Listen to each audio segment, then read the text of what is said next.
Hello and welcome to the ET5, a compact sedan that now represents the smallest and most affordable model from China's best-known premium EV automaker, Nio. But that statement raises a few important questions.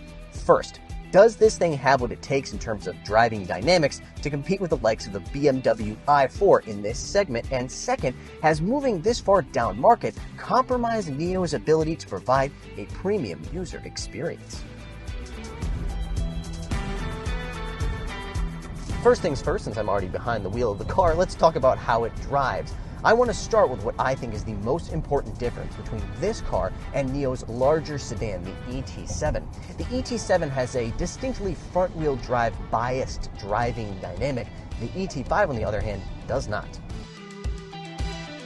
All ET5s make a total of 360 kilowatts and 700 newton-meters of torque from their dual-motor powertrains. That's considerably less than the 480 kilowatts and 850 newton-meters of the larger ET7, hence a 0 to 100 km/h time of 4 seconds instead of 3.8. That slightly slower sprint to 100 km/h actually belies the fact that this thing feels much sportier than the ET7, much more like a sports sedan, and that's because it feels rear-wheel drive biased. Liberal applications of the throttle will result in oversteer, as opposed to the ET7, where they result in immediate and often overwhelming understeer. Add to that the fact that it has slightly more direct and communicative steering, and you have the sportiest Nio yet. But while the 5-link front and rear suspension delivers better turn-in and steering feel, it's not as comfortable as previous Nio models equipped with air suspension. It also doesn't have double-pane glass, so NVH is noticeably higher. It would seem that the title of sportiest Nio also comes with the title of least comfortable Nio. The lack of air suspension doesn't mean it rides like an ox cart, and the lack of double-pane glass doesn't mean that highway NVH will have you going deaf, but it does feel different than other Nios that I've driven. Slightly less soft, slightly less cosseted than those cars. The thing is, I wouldn't go so far as to say that this thing handles as well as a BMW i4 or a Tesla Model 3. The i4 in particular feels much more eager to be thrown into corners. The steering is more direct and communicative. The front end is lighter. It feels more like a traditional compact sports sedan.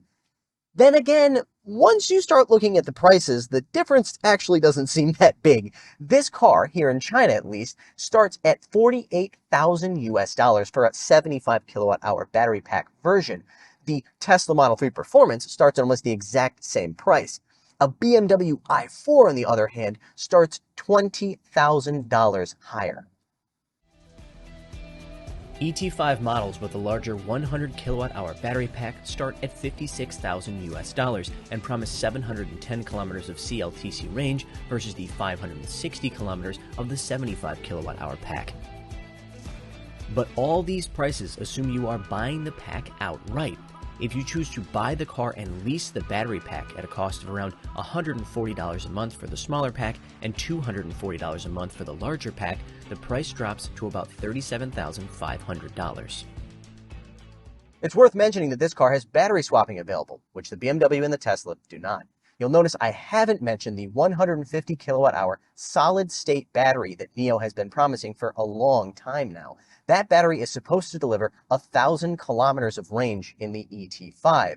The problem is, Nio says that one battery costs as much as a whole ET5, so apparently they're only going to be releasing it for rental starting in the summer of 2023, with a buyout option to come in the future. Not to be outdone by Tesla, the ET5 comes with the company's latest driver assistance system, now powered by 4 NVIDIA chips with a total of 1,016 TOPS computing power. All that computing power is harnessed by 33 sensors, including a roof-mounted LiDAR unit.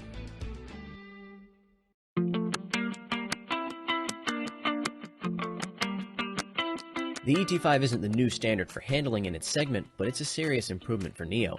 Part of the reason it feels more athletic than the ET7 is the reduced size, shaving 31 centimeters in overall length, including 17.2 centimeters from the wheelbase.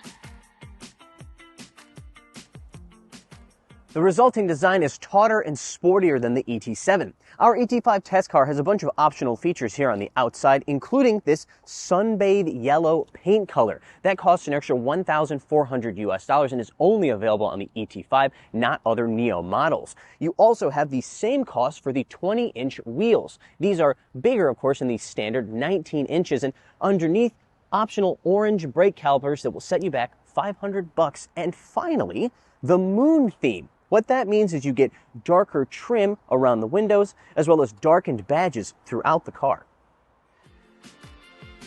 The ET5 can also be equipped with an electronically deployable tow bar, just like the Nio ES7 midsize SUV. If you don't want to spend the extra $1,000, you can skip the tow bar and just put your things in the trunk, which measures a relatively small 381 liters. The ET5 can be equipped in real Nappa leather, but the owner of this car chose to save themselves at least $3,200 by just sticking with the base black and tan synthetic leather. They did, however, choose the Comfort Pack, which adds features like massaging and cooling front row seats and heated rears for an additional $1,400. Even in this base trim, the interior looks great. I'm particularly a fan of the rose gold elements that you find on the steering wheel as well as the door panels. But once you start to look a little bit more closely, the cost cutting starts to become apparent. The buttons here on the center console, for example, are plastic instead of being metal like they were on the ET7. In fact, when you start to look around, you start to see that there's quite a bit more plastic on this interior. It's nice plastic, matte finished, interesting speckled pattern to it, not some piano black plastic garbage, but it's still plastic. The lower dash and doors are covered in a type of technical fabric that seems to be an increasingly popular styling choice in cars these days. The strangest choice can also be found on the doors, where they've chosen to use some type of rubber material, similar to what they use to line the center console storage cubby and the wireless charging pad. It's interesting, but not very high-end. Speaking of the center console, the lid for the center console storage area is pretty darn loose, considering the fact that this car has only driven 7,000 kilometers since it was sold. But that's not the most pressing issue. The most pressing issue in the ET5 for me is the seating position, which isn't particularly comfortable. That's because the floor is so darn high in this car. I think that's most likely due to the fact that they have to package that battery swapping technology, but whatever the reason may be, someone of my height, 1.75 meters tall, about 5'9" it's kind of difficult for me to get into an ideal seating position. I can eventually get used to it, as could my coworkers who are up to 1.8 meters tall, say about 6 feet or so. Anyone taller than that, though, I really don't think it will be a very comfortable car for them.